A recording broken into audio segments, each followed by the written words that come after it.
Well, hey friends, how's it going? So glad it's Thursday. I'm so glad you found your way to the sketch session. I hope you had a great day. I hope, even if the day wasn't great, that you're ready to have a good ending to your day.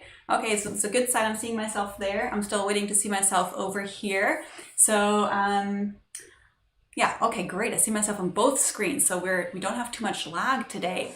Um, well, as I said, I hope you're having a good evening and are ready to draw. I have a really fun session prepared for us today, and it's going to be a fun one, just like a relaxing kind of a session, a just playful kind of a session. So last week was definitely high energy, high, I don't know, analytical type of session or highly analytical type of session. Today it's going to be much more mellow, much more relaxed, just something to feel good and something to have fun.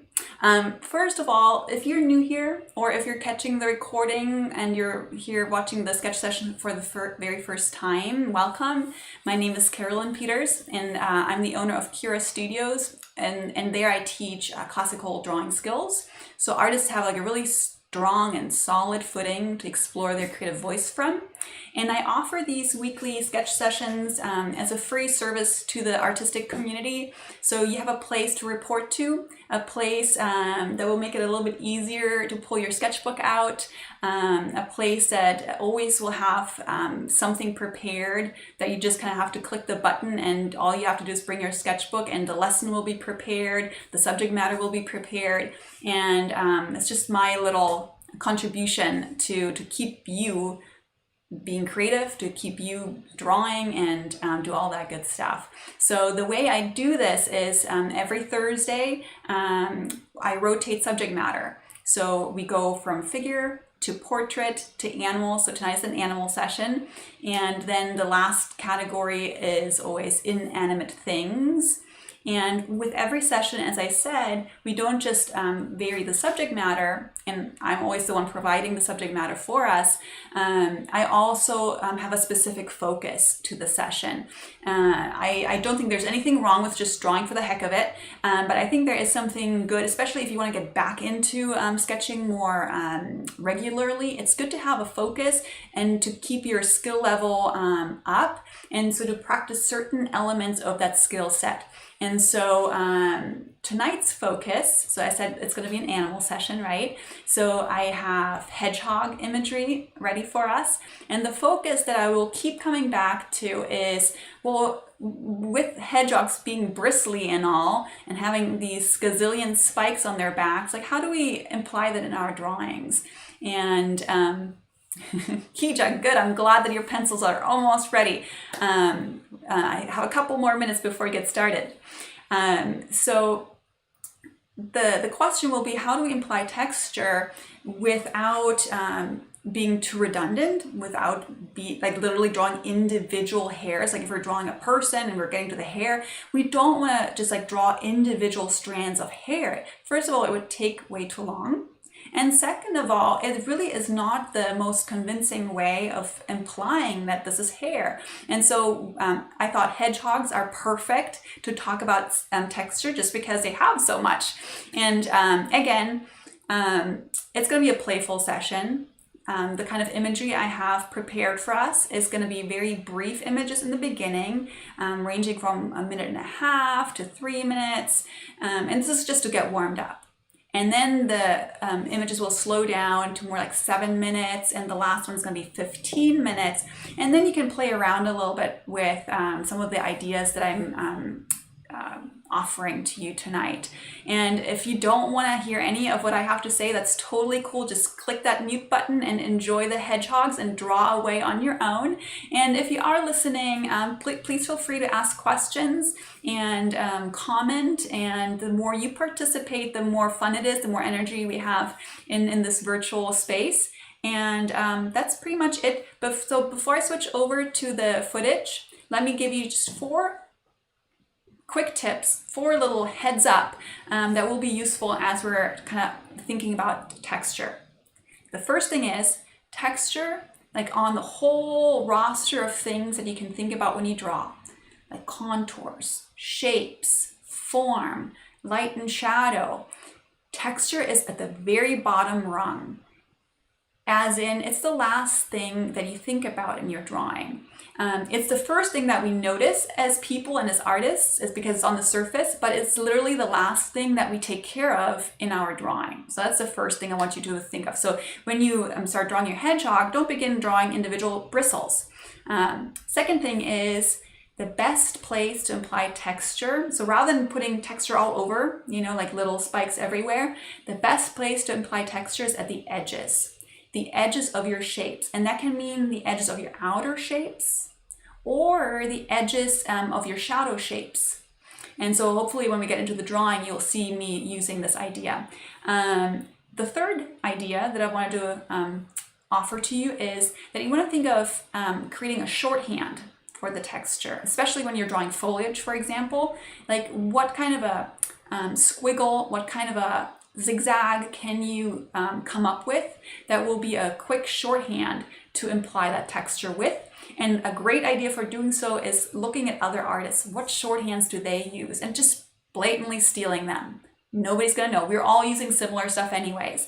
And then the last thing is for longer poses. So let's say you have 15 to 60 minutes for your drawing, and you're truly committing to not just implying the texture, but like you want to draw, you know, all of the texture. Then you got to slow down and become very observative. Like, okay, what's the arrangement of this texture? Is there a certain direction to it? Is there a certain flow to it? Especially with short hair, you know, there might be swirls of it. So you want to notice the arrangement of that texture, and then just kind of methodically going from one side to the next. Okay, so I hope these 4 tips will be useful as we're diving in. Remember, the first few are really brief imageries, and then we'll slow them down. And most of the times you can tell on the image the duration because I put a little text there. Alrighty, so let me click this over. And let me focus the camera here before I hit play. Aren't they so cute? So the reason why I picked hedgehogs, by the way, so this is, hold on a second. This is gonna be 1.5 minutes, but I'll have to move that window around a little bit because I didn't want the hedgehogs to get too small. Okay, so let's hit play. For my first ones, I'm gonna go for ballpoint pen, but you can pick whatever you want, whatever makes you happy. Oops, I need to stay in here.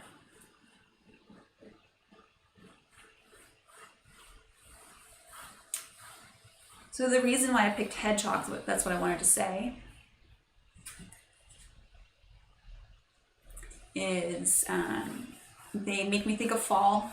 So growing up in Germany, in the fall, my sister and I, we would play around in the leaves a lot. We'd search for acorns and chestnuts and whatnot, and every so often we'd come across a hedgehog scampering around, and it's just one of my most favorite memories. That just like reeks of fall in the best possible way.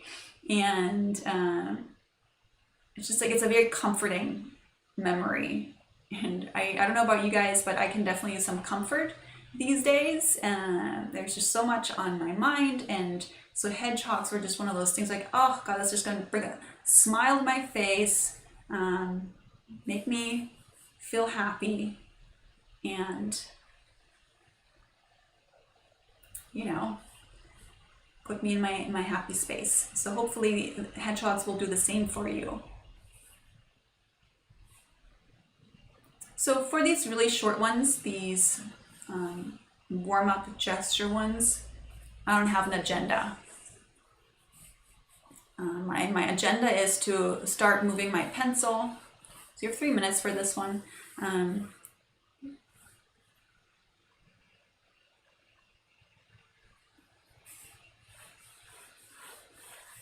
Start to get used to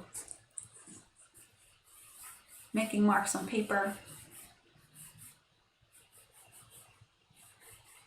Starting to get used to the shapes of these animals. And finding the right pace for my marks too.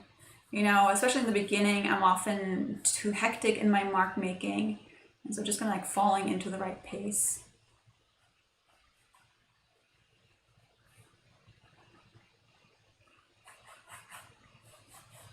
And so most of these hedgehog images, so this one is like a little video. I got them from my sister. She still lives in Germany with her family.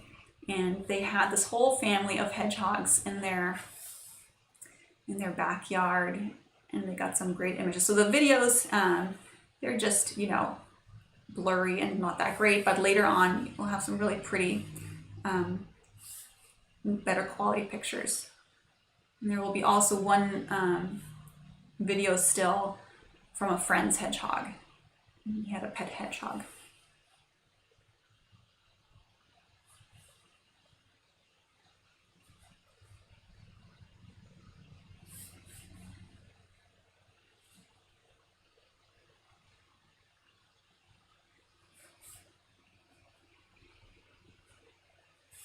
So for anybody who is watching this and who's from California, whether you're watching it live or later, I don't think they're hedgehogs here, right? I don't think that's a California native animal. If there is, correct me, please. Yeah. But I'd like to know what you think about hedgehogs. Like, to me, they're like fairy tale animals too.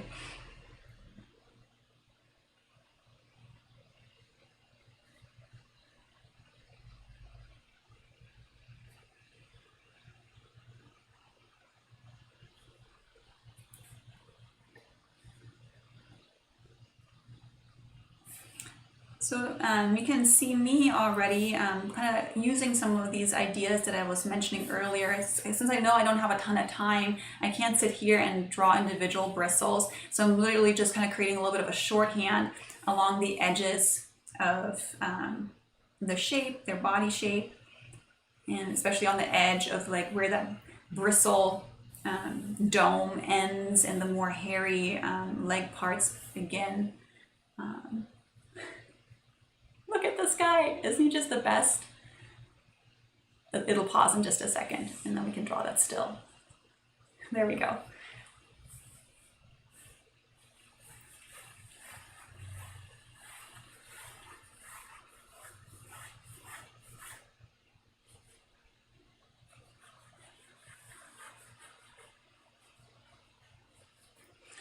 The other thing though that's we gotta be a little bit careful with, and it hasn't gotten to that point with me yet, but you know how when you say to people, oh, I really love hedgehogs or I really love owls, and then they remember that about you, and then all you get are like presents about hedgehogs and owls. So it hasn't gotten to that point for me yet, but I definitely have a few hedgehog cups and a beautiful little hedgehog plate. It's very decorative. Thanks, Laura, if you're watching. But you know what I mean? You gotta be cautious with which animal you admit to liking.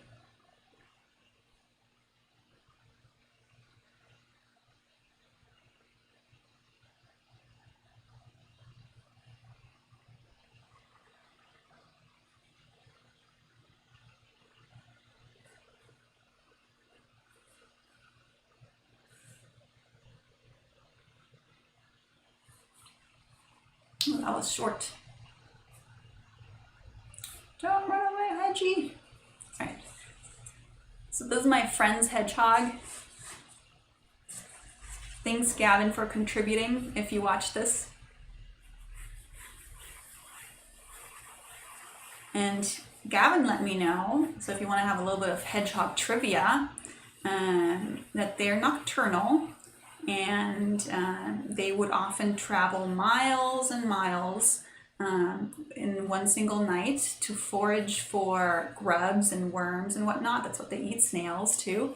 And so since his little Hedgie was, you know, a housebound Hedgie, he had a little hamster wheel and he would just run all night on his hamster wheel and then sleep all day. Oh my God, look at this little fat flap over his leg. That's just adorable.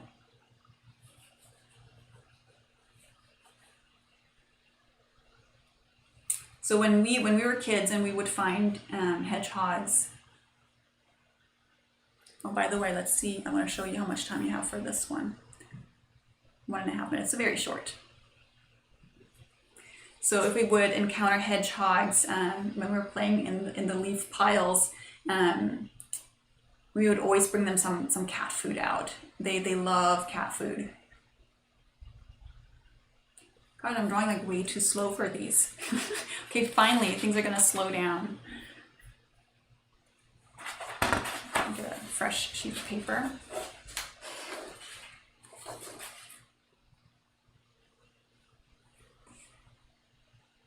Okay, I think I'll try one in ballpoint pen, and then for the next ones I'll go into graphite. Okay, so I'm going to narrate my drawing process a little bit more for this one. So I begin very light. So in the beginning, I use very light pressure, so you barely can probably see anything on the screen. And when I do that, I try to capture the gesture. Like, what's the arc of this, the shape, and just making sure I have like a good starting point. And then my next phase will be making my shapes more specific. So what does that mean? Making shapes more specific doesn't mean detail yet. Making shapes more specific just means paying closer attention to where the shape changes direction.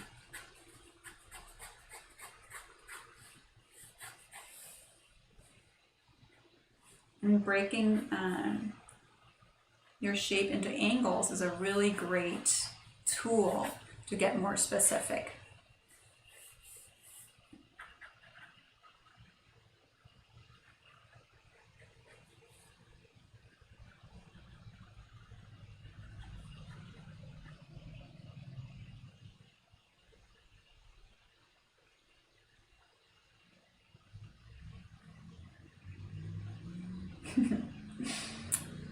So cute. So now that I have my shape, I'm gonna put my head in the camera for just a second. Hold on. I'm trying to see if the foot is visible, but I think back here is a little bit of a silhouette for the back foot. It's sometimes hard to see for me against the bright studio lights.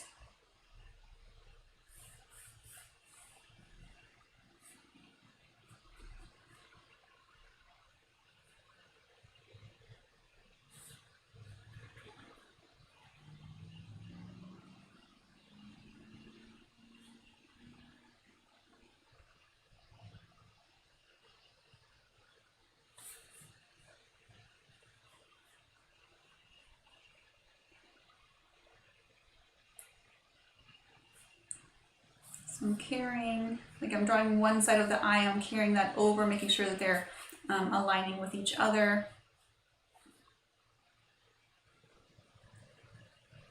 So I know I don't have a ton of time for this one, so at this point I'm not quite yet ready for texture.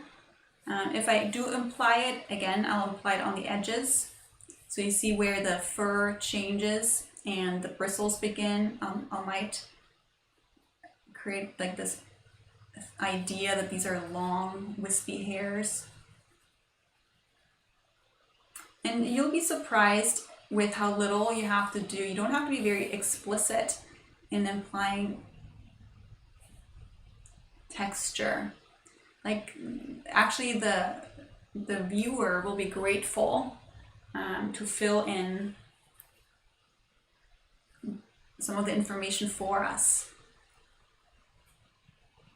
That's why somebody like Heinrich Klei is so satisfying to look at, his artwork, because he doesn't spell it all out. He lets a lot of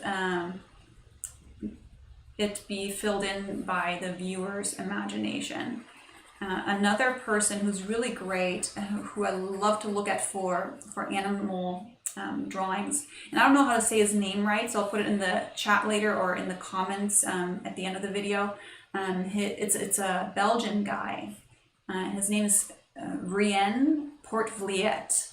But again, I might be saying it completely wrong. But he illustrated a great book called Noah's Ark. So it's just like, you know, the biblical story Noah's Ark, but it's beautifully illustrated about, you know, all the animals coming on board. So gorgeous. So if you haven't heard of him before, he did, what's his name? The gnome who takes care of animals. Gosh, now I'm blanking on that story. So there's like this little cartoon, and that's the same illustrator. The little gnome who takes care of animals in the forest. Really adorable illustrations. See, so what I have done so far is I captured a good shape. I applied some of the texture on the edges of the shapes.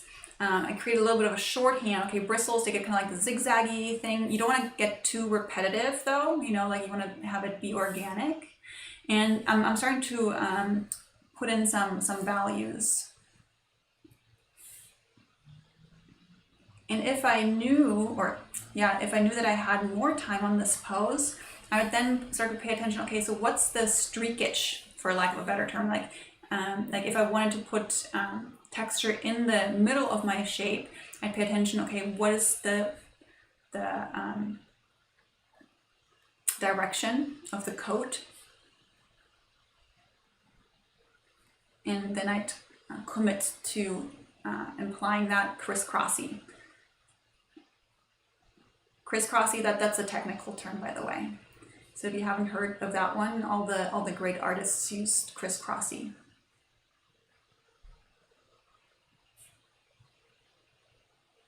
I'm just kind of going for this one. If I run out of time, I mean, you know, you don't really need the reference to imply. But you see, like, I don't even need to fill it all in. Like, the best way that I have found to deal with texture is that you want to let it creep out of the shadows. So, you know, here you have your darker values here. And then as you transition out of the shadows, you also start to transition out of this texture.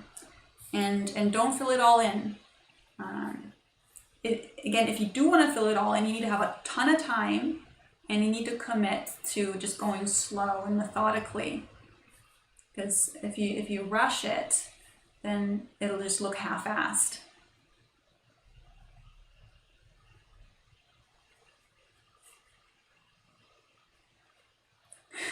And half-assed is a whole half butt cheek better than not at all.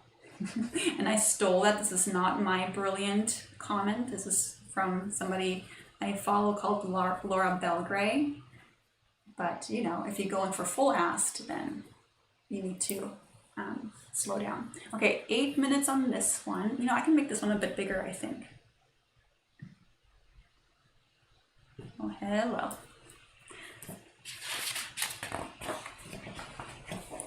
Okay, so since we have 8 minutes, let me switch to a graphite pencil on this one. We're doing this beautiful portrait. So here, this would be a great example for kind of implying the texture more concretely.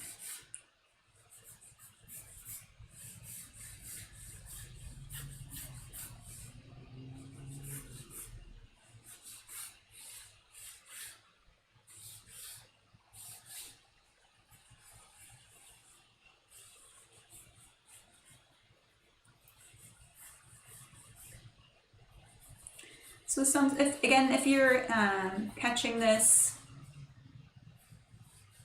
sketch session for the first time, or it's like your second time maybe, one thing that I didn't say in the intro is that the way I look at these sketch sessions is it's like a combination between it being a gym where you train specific skills, So, you know, in the gym, you might train biceps by doing bicep curls, and you know what I mean. Like, I don't go to the gym, so I wouldn't know. But so like I look at these sketch sessions as part gym where you train specific skills, but also part playground where you come to restore and you come to kind of play and just kind of experiment and just have fun. So today's definitely more of a fun session, and don't dismiss it, because if we don't have a filled up well inside of us that's just kind of, you know, there for us to tap into whenever we're not at our best, then living gets hard. So having an hour a week, an hour a day, whatever your rationing is, to recharge, it's totally worth it. Okay, so shape in this drawing is very simple, right? It's just kind of like this triangular point. I'll probably see if I can place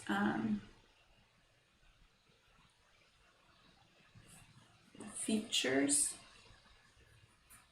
And see, I'm trying to align it. I'm looking, how do they relate to each other? So when I draw, I never just draw things. I always draw the connection between things, like the path. Like, what's the path from the nostril corner to the eye corner? What angle is that? So definitely get in the habit of doing that if you're not doing that already. And then again, you can go eye corner to ear, beginning, like what's that path there?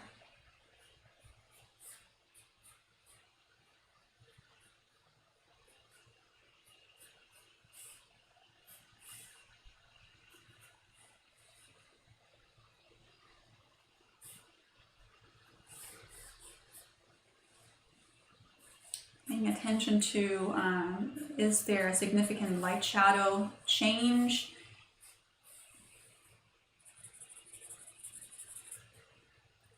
So you can also think of it in terms of value grouping, like when you squint, you know, do you see certain groups of values to kind of group or cling together?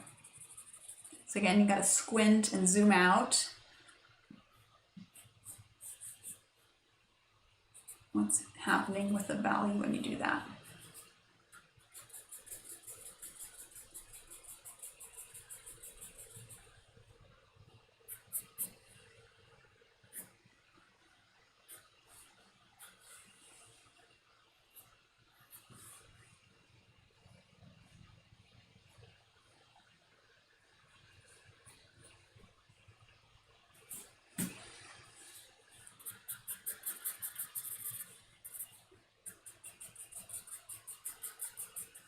And when you put in your shadow groups, you can go in just one direction the way I am, or you can crisscross.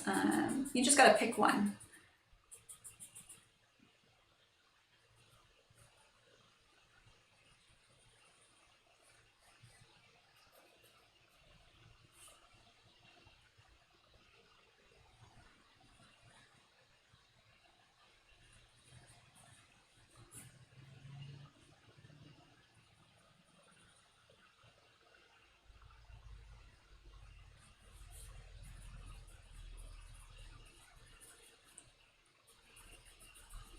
Okay, so I'm working a little bit on the structure of the head here by kind of picking up some of these plane changes. And so now I'm going to get into, even though I don't have a lot of value yet here, I'm quickly going to get into texture implication. And sometimes it's hard for me, I lose track of time, and it's hard for me to tell how many minutes I have left. But I'm thinking about, okay, let's begin in the edges. And in this case, I'm gonna go a little bit more for like particular spiky shapes.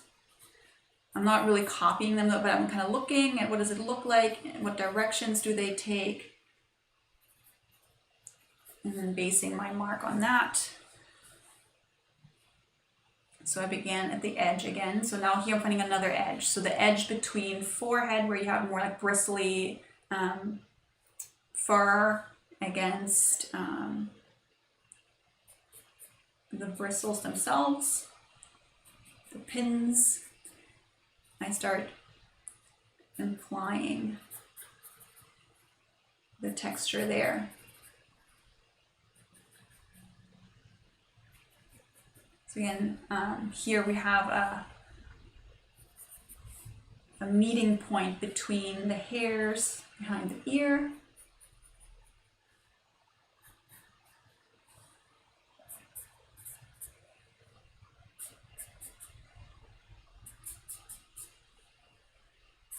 So I'm not sitting here drawing individual hairs all the way from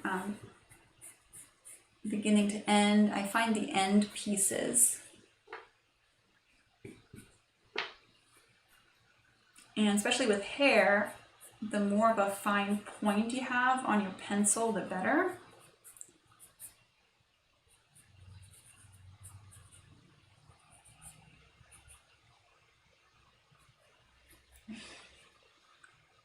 I'm just seeing your comment. It was a very soulful little hedgehog. I think you were talking about the last one.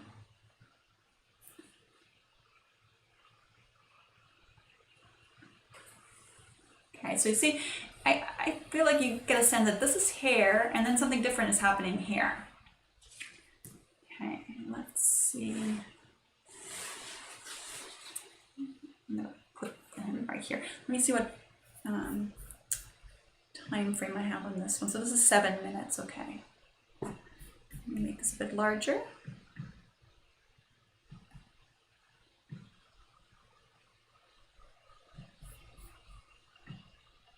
There we go.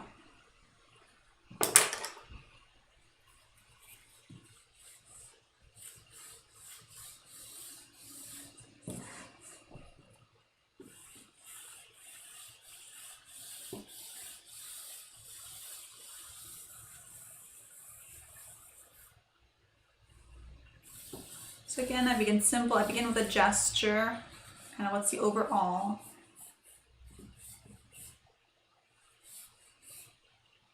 When I do the gesture, notice how I'm holding my pencil. I'm doing an overhand grip. I'm also using the side more of the pencil rather than the tip of it. Why? Because if I draw with the side of the pencil, I get a softer, broader mark. One that's more forgiving, one that's more erasable, one that's not going to dominate the page so much. And then I'm going to improve on this or elaborate on this as I go.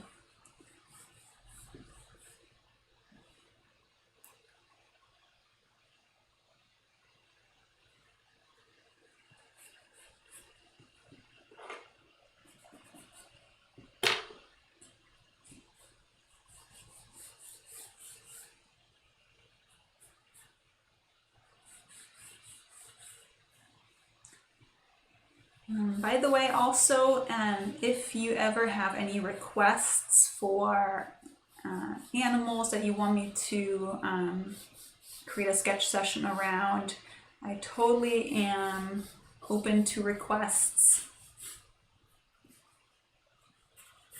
Or if you have a certain lesson that you are working on, you want to have a bit more information, then I can do that too.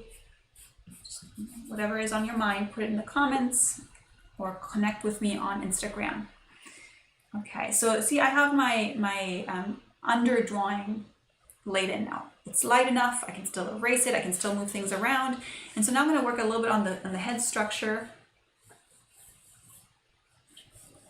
Adding the center line in is always a great way to go, because you then translate how much of this side you see and how much of the other side you see. Adding kind of the brow angle. There's not really a brow there, but you know what I mean. It's like that eye socket top.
So as I've been drawing hedgehogs in the last few days, I noticed that if you make their noses too long in your drawing, they start to look like a possum.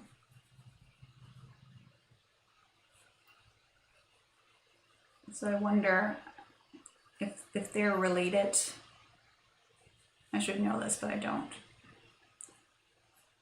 But what I do know is that we have an opossum living in our attic, and that is super gross. But we just haven't had the heart yet to chase it out. But we hear it rustling around. Like 5 o'clock in the morning is usually when it gets home. And we hear it come home, or like I get up really early in the morning to go draw. And when I go to the studio, I sometimes see it climbing up the tree. It's definitely something that'll have to change soon. We kept hoping that with the heat waves, it'll just get too hot up there and just like not come back, but it kept coming back.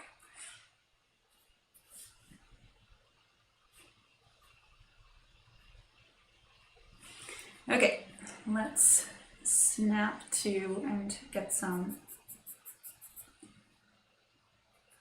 value groups. Again, with value groups, you gotta squint, you gotta zoom out, and you gotta ask yourself, what shape does the value create? When I squint, how do the values kind of visually suck together into a shape?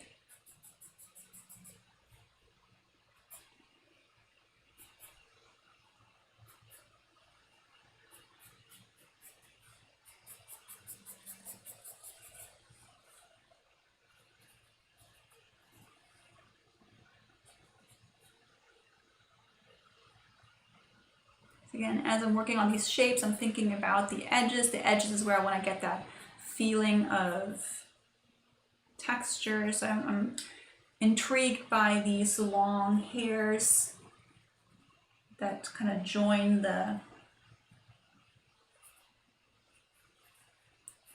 head to the bristles. And did you know that the bristles, that's like one big rubber band muscle that snaps around their bodies. Oh wow, I was really slow on that. Good going, Carolyn.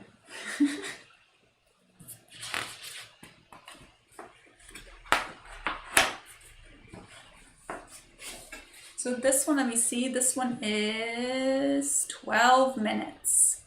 So it's starting to increase the duration of the pose.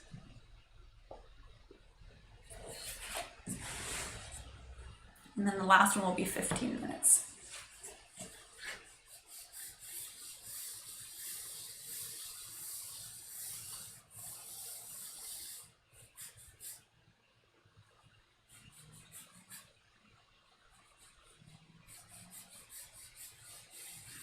And this one is totally smiling. Well, hello there.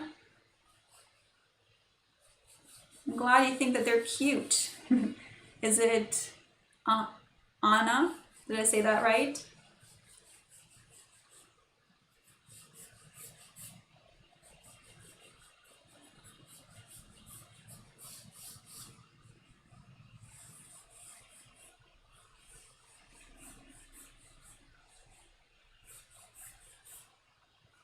So again, in the beginning, to lay in my gesture, I use the side of my pencil, I draw lightly. I'm paying close attention to what the shapes are like. Oops, where did my eraser go? There.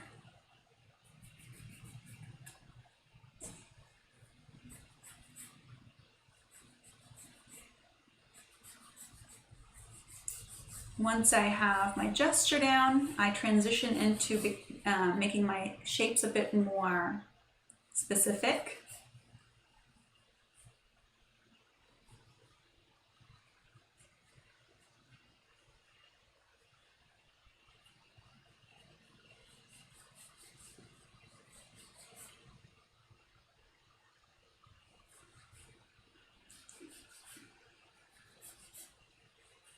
And to do so, I pay close attention to the angles. How does the direction change? So I've been drawing a little bit slow today, and I guess it's not like my marks are slow, it's just I'm not scaling the size of my drawing accurately for the time that I have. And that's just sometimes, you know, we're off on that. But it's something to pay attention to for yourself as well, you know? Like, what can you get done in 5 minutes? How big or small can you, or do you have to draw to get that done? Okay, so nice underlying shape. Let's get some structure, some particulars. Oh, Bill, so a hedgehog is called eagle. So I-G-E-L, eagle.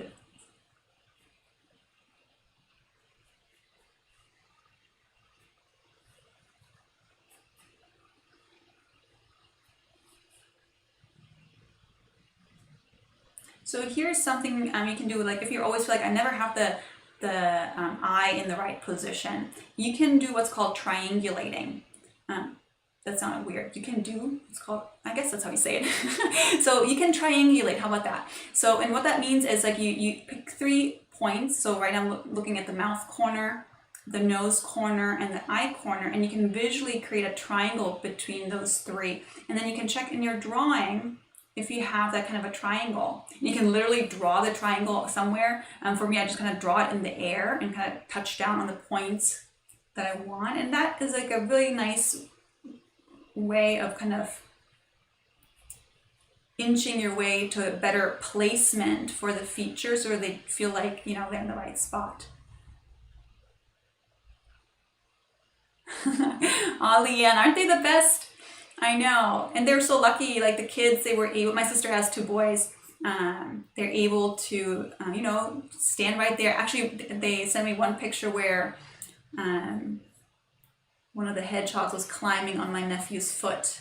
I guess he had very, very interesting smelling feet or shoes or whatnot. Okay.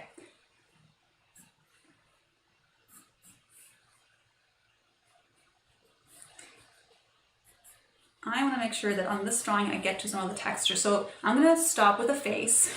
Stop it. Just move on. And I'm going to get to the bristle. So again, what I said in the beginning, the trick, not the trick, but like it's a good idea, if at least you want to imply the texture, is to begin on the edges of your shapes, whether it's the entire silhouette shape or whether it's the shadow shapes, the light and shadow shapes, or it's, you know, here, that edge, that edge between fur and bristles. And when you do that, you want to come up with a shorthand that's not too repetitive. Like if you make the same marks over and over again, it's going to look weird and people are not going to buy it.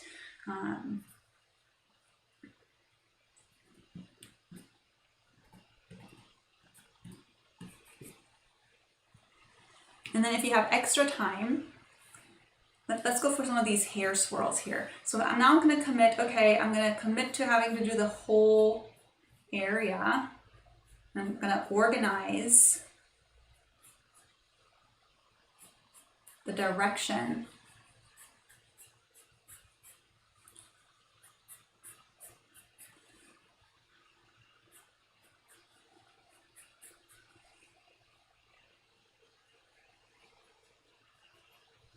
This more hairy texture.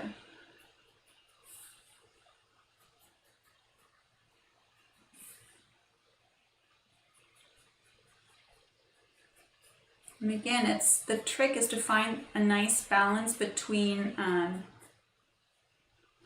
implying a direction, implying that there is a swirl, but then still crisscrossing enough to not make it feel too much like Goldilocks is having a hair moment, you know?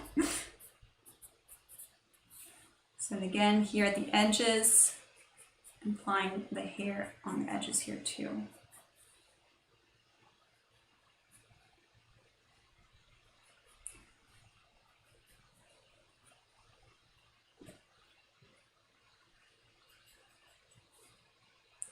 So again, if you're not here that often or it's your first time catching this, I keep the poses short, not because I want to stress everybody out, but because I want this to be like a boot camp, you know, like you do a couple of minutes, you do a couple of reps, and then you move on to the next thing. But you're doing so while paying attention to like, okay, what did I learn in this last drawing that I just did? So if you find yourself getting frustrated, well, these are all so short, I don't get anything finished. It's rare that I do these sketch sessions where you have a chance to actually finish something. I mean, you can always, and that's what I recommend, you can always come back though, you know, like do the quick ones. And then maybe if you had a favorite pose, come back and pause it, you know, find that pose that you liked, hit pause, and then do a longer version of that. So again, the benefit of drawing quickly is it forces you to make decisions. It forces you to kind of let go and to learn from a bunch of repetitions. So there are multiple books that reference a informal study that has been done by an art teacher who assigned who announced his class he was going to grade in two ways. Like he made one part of the class, like their goal should be to make the best artwork ever. And so just focus on one single piece of art and use the whole semester to work on that piece of art and just perfect it, so to speak. And they would be graded on under that criteria. And for the other part of the class, he said your criteria for your grade this semester is just quantity. The more you hand in, the better your grade is going to be. And what he found was that the students who were graded on quantity, who kept producing, their work's quality was actually way beyond the students who just focused on creating one single perfect piece of art. So it's an anecdotal story. I'm not sure how true it is, but a lot of artists reference it in their books about drawing and whatnot. So there is some truth to it, because I also see it in my own classes that I teach at the university. I don't do a lot of long drawn out projects. I do many short ones, and I see really strong growth in my students. So if any of you are here, I'm so proud of you. You're doing so well. You've already improved so much. Okay, so see what I've been doing? I've been working on the edges. The edges imply the hairiness. Again, edges even between like hairier forehead and more skin see-through part of the face here. And whatever time I have left, I'm now gonna work on the rest of the bristles. And remember what I said earlier on, best place is to get a shadow area going and then transition texture out of the shadow area. I'm just gonna create a shorthand to transition out of this shadow. So, and you can kind of seep or kind of fizzle, bleed, transition, use whatever word works best for you, this texture into the main body, but you don't need the bristles all inside of it. So I hope that's making sense.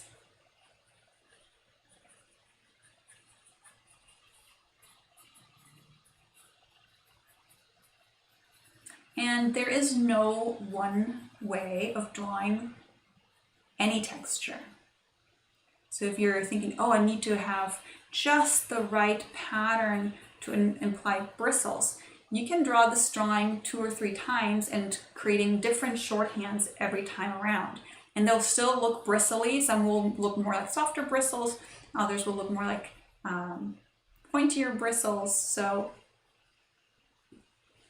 but that's, see, like I'm all about embracing exploration and trying things out rather than clinging for dear life onto like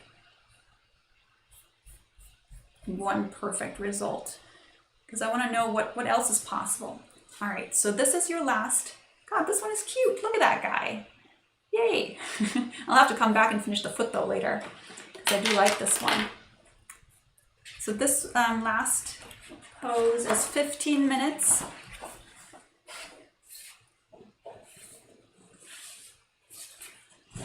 This is making me happy. I needed this today. As some of you already know, I have a almost 5-year-old daughter, and she's totally awesome. But as little kids that age are, they have their moments, and Penny, that's her name, she definitely had her moments this afternoon, and actually this evening too. So I was happy to get out to the studio. I don't know about you guys, if you had anything similar, if this is your refuge, you're fleeing into your sketchbook to get some moment of peace and quiet.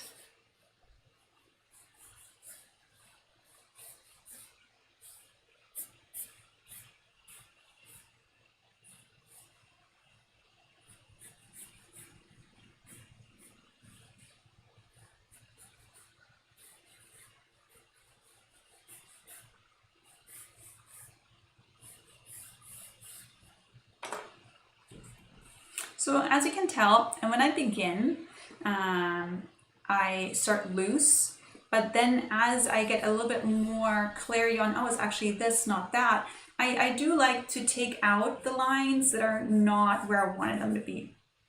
So what I won't do though is this, I won't draw something and then erase the whole thing and then begin again. I think that's a little bit of a waste of your time, but I will kind of keep improving and editing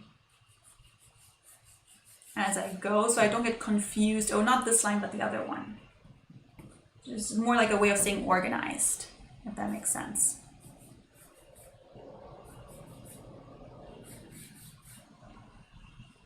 Okay, so his little foot is right here. Again, I'll triangulate again. So tip of the nose, crook of the foot and body, and that little claw there. What kind of triangle do I see between those?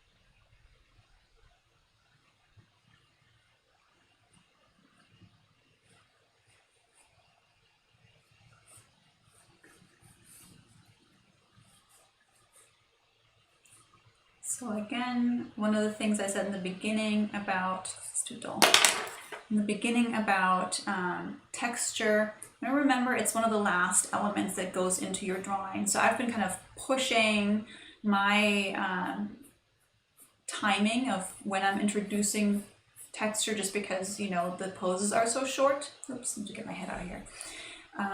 But it's one of the last things to go in. So if you find yourself already drawing bristles but you don't have a good shape, it's a little bit too soon. Pace yourself. See if you can get some structure established first.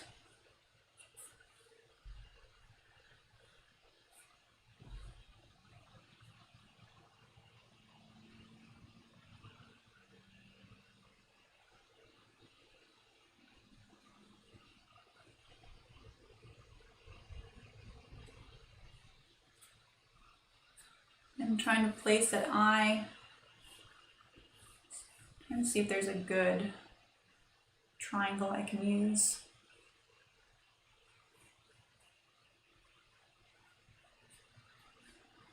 See, our eyes, they work much better at drawing relationships. They're having a really hard time placing things in isolation. So if you have one edge and you're trying to place a new item within the shape connected to that edge over there.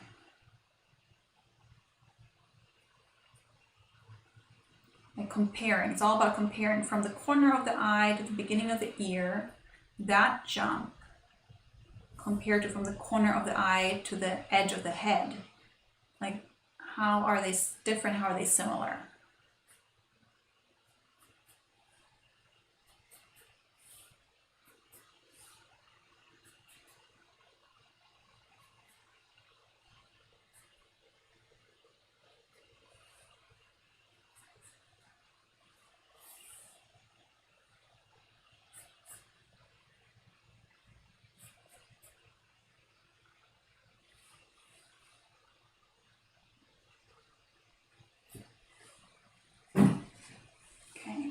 So let's begin with some texture. So I'll work my way around the outer edges, kind of noticing, do they crisscross the pins? Do they crisscross, or they just all lean in one direction? Trying to come up with something that is like a visual shorthand.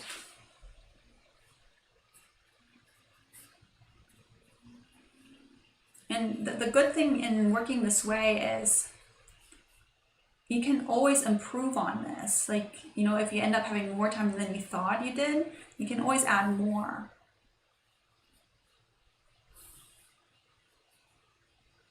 Again, so here, so we begin at the edge of our shape.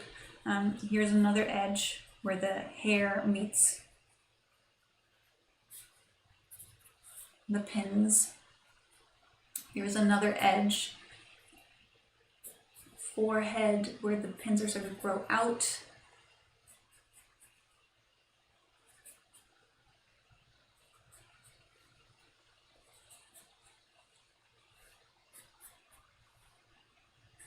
Paying attention to the angle, the flow, the direction. These kind of longer hairs.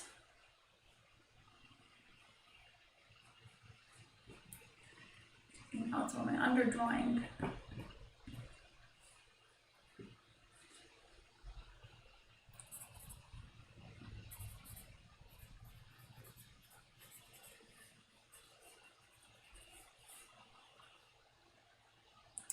So if you like these kind of fast-paced exercise type drawing sessions, please come back. Next week we'll have a session dealing with inanimate things, and I already have an idea that I'll share with you. Maybe I'll put it up to a vote. You can connect with me and tell me which one you prefer. But so at the end of today, I'll give you the two options that I have in mind. And if you're here live, you can tell me live, and if you're catching the recording, you can either tell me in the comments or on Instagram. Okay, so I want to add some more texture. So he's getting light on the back here. So I'm going to make this here darker and then transition the texture into this lighter part. So the best way, just to kind of circle back, the best way to imply texture is not just at the edges of your shapes, but also at the edges of any shadow shapes that you have available to work with.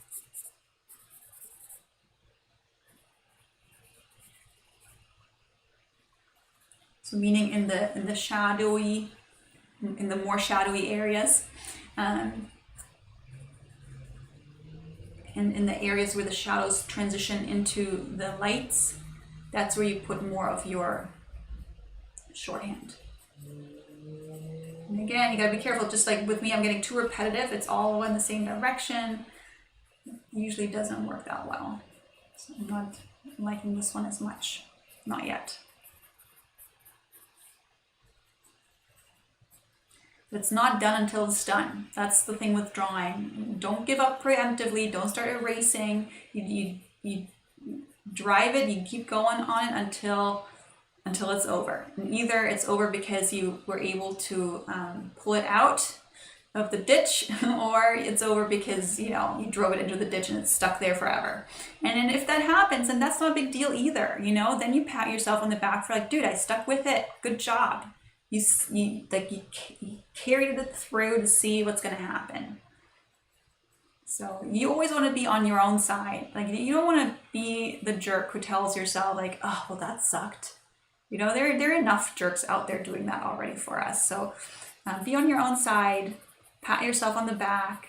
You tried something, and as long as you kind of pay attention to, well, what happened and what worked and what didn't work, and kind of file that information away for next time, then you're golden, because now you have one more experience to draw from.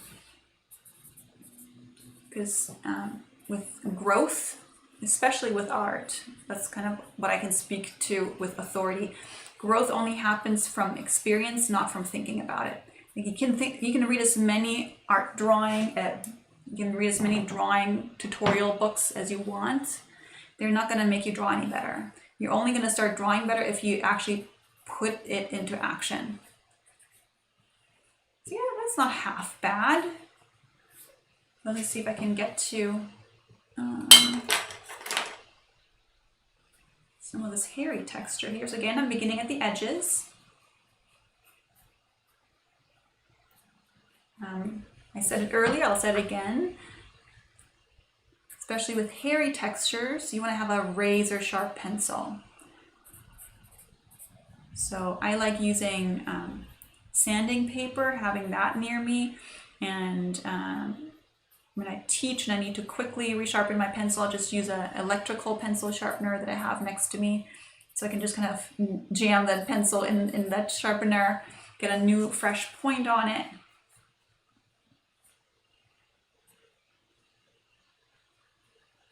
So again, here on the ear, that's a shadowy area. So I'm getting that shadow.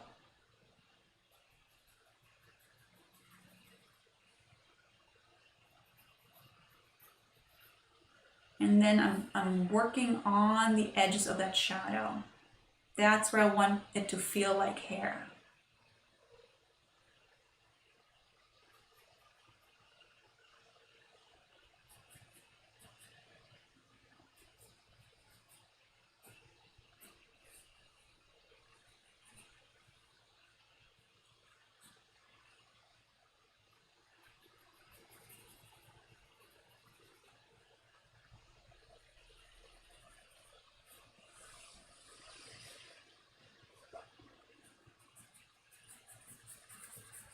When I build actual value, like I'm doing right now on the head, I generally try to go in one direction, because that makes a more passive value or a more passive area. And in our drawings, we want to play passive against active. Just how in a song you want to have pauses and moments of silence, so you can then feel the contrast to the melody, feel the contrast to the rhythm more clearly. If there were loud sounds in music all the time and never any pauses, it would be a chaotic and stressful piece to listen to. I mean, if that's your prerogative, then, you know, sure, go right ahead. But most of the times it isn't. So I want to play kind of more passive areas against more active areas. I talked about this in the landscape composition live stream.